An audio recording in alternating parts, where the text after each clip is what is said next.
साई गिरिनन्दिनि नन्दितमेदिनि विश्वविनोदिनि नन्दनुते गिरिवरविन्ध्य शिरोधिनि। ओम श्री साई राम। नवरात्रि पर्व के इस तीसरे दिन में आपका स्वागत है। आज हम बात करेंगे इच्छा शक्ति, ज्ञान शक्ति और क्रिया शक्ति की। स्वामी कहते हैं ये तीनों शक्तियां हम सभी में विद्यमान हैं, लेकिन हम इनके महत्व को समझ नहीं पाते हैं और फालतू विषयों में इन्हें व्यर्थ कर देते हैं।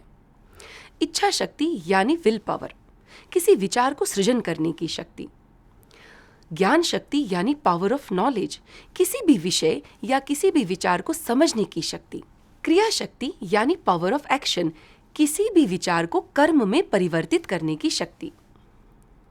और जब बात मनुष्य प्रवृत्ति से दैवी प्रवृत्ति की ओर बढ़ने की हो रही है, तो इन तीनों शक्तियों का शुद्ध होना अनिवार्य है। और यहाँ बात आती है साधना की। हमें अपनी इच्छा शक्ति को यानी विल पावर को स्वयं के उद्धार के लिए और भगवान को प्राप्त करने के लिए प्रेरित करना चाहिए। इसी तरह से ज्ञान शक्ति को हमें फालतू की जानकारी में व्यर्थ न करके वेदों के पठन पाठन से, गुरुओं द्वारा प्राप्त ज्ञान से शुद्ध करना चाहिए। और क्रिया शक्ति को धार्मिक और पवित्र कर्म करने के लिए प्रेरित करना चाहिए। तो इस प्रकार जब हम इन तीनों शक्तियों को शुद्ध करते हैं, तो हम अपने अंदर बसी इस देवी शक्ति को जागृत करते हैं। और स्वामी भी यही कहते हैं कि purity in thought, words and action, मनसा वाचा कर्मणा की शुद्धता को महत्व देते हैं।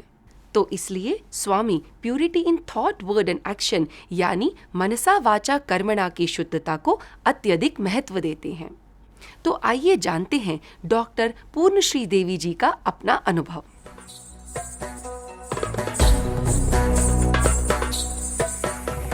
जैसा कि मैं समझती हूँ, यह साई की दिव्य इच्छा थी और माँ गायत्री की भी दिव्य इच्छा थी। इसकी योजना नहीं थी, सोचा नहीं था, लेकिन ऐसा हुआ। यह हमेशा तब होता है जब परमात्मा चाहते हैं। तो वास्तव में जो हमें इस संसार में आगे बढ़ा रहे हैं, वह हम नहीं हैं, बल्कि वह केवल ईश्वर ही हैं। यह उन्हीं की इच्छा है जो काम करती है। मुझे लगता है 1996 के आसपास गायत्री मंत्र के प्रति इतना गहरा प्रेम था, और जब भी संभव हो मैं पूरे दिन लगातार इसे दोहराती रहती थी। मैं लगभग रिकॉर्ड कर रही थी। 108 बार मंत्र को प्रतिदिन 20 से 24 बार बोल रही थी।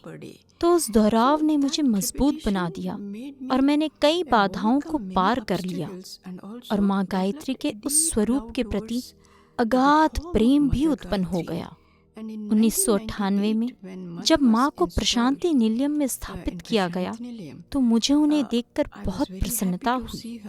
चूँकि लगभग एक सप्ताह तक उनकी देखभाल नहीं की गई और कोई पूजा नहीं हुई, तो इसलिए हमने कैंपस की ओर से भगवान से अनुरोध किया कि क्या हम गायत्री मंदिर की सफाई का कार्य कर सकते हैं।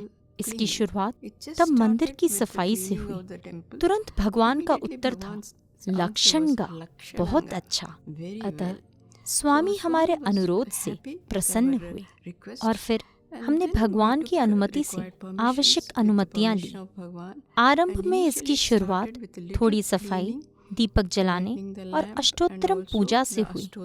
और चूंकि हम आमतौर पर कार्य दिवसों में वहां नहीं होते थे, तो श्रीमती शौरी ने कहा कि वह वॉलंटियर्स देंगी ताकि वे पूजा जारी रख सकें। सप्ताह के अंत में मैं आ सकती थी और मदद कर सकती थी। इसलिए मैं वॉलंटियर्स को अष्टोत्तर शतनामावली और पूजा के बारे में बताकर जाती थी, और सप्ताहांत में आकर जो भी आवश्यक होता था वह करती थी। तो इस तरह डॉक्टर पूर्णश्री देवी के अनुभव से हमने जाना कि माँ की सेवा करने के उनके प्रयासों को न सिर्फ माँ ने, बल्कि साई माँ ने भी न केवल प्रोत्साहन दिया, बल्कि आशीर्वाद भी दिया। वे आगे बताती हैं कि धीरे धीरे माँ की सेवा करने की उनकी जितनी भी इच्छाएं थी, जितने भी प्रयास थे, भगवान ने उसे आशीर्वाद दिया। वे बताती हैं कि पंडितों से उन्होंने माँ को साड़ी पहनाना भी सीखा।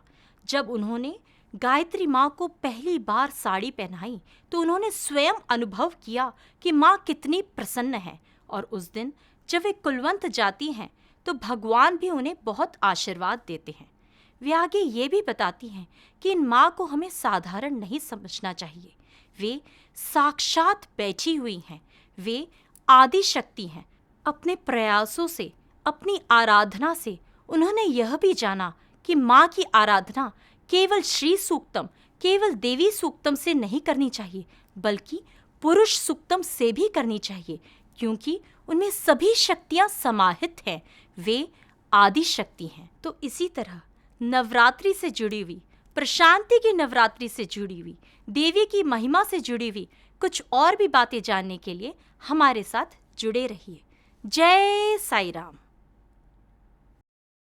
హృదయము, వాక్కు, క్రియ ఈ మూడింటి యొక్క ఏకత్వంతో పరిశుద్ధమైనటువంటి వాడే మానవుడు. हृदय, वाक और क्रिया, इन तीनों की एकता से जो परिशुद्ध है वही मानव है। కనుక ఈ యొక్క హృదయం అనేటువంటిది సకలైశ్వర్య స్వరూపమైన లక్ష్మి. इसलिए हृदय सकल ऐश्वर्य स्वरूप लक्ष्मी है। వాక్కు వాగ్దేవతా స్వరూపిణి సరస్వతి. वाक वाक देवता स्वरूप सरस्वती है। క్రియాశక్తి దుర్గా. क्रिया शक्ति दुर्गा है। కనుకనే మనస్సేకం వచస్సేకం కర్మణ్యేకం మహాత్మనం. इसलिए कहते हैं मनस्येकम वचस्येकम कर्मण्येकम महात्मन। కనుక మానవత్వం అనేటువంటి దానిని త్రికరణ శుద్ధి గావించుకొని మానవుడు మానవుడిగా జీవించే నిమిత్తమై, అజ్ఞానం నిర్మూలన గావించుకునే నిమిత్తమై ఈ యొక్క దేవి నవరాత్రులు ప్రారంభమైనవి. इसलिए मानवत्व को त्रिकरण शुद्धि करके मानव को मानव की तरह जीने के लिए, अज्ञानता को दूर करने के लिए यह देवी नवरात्रि आरंभ हुआ।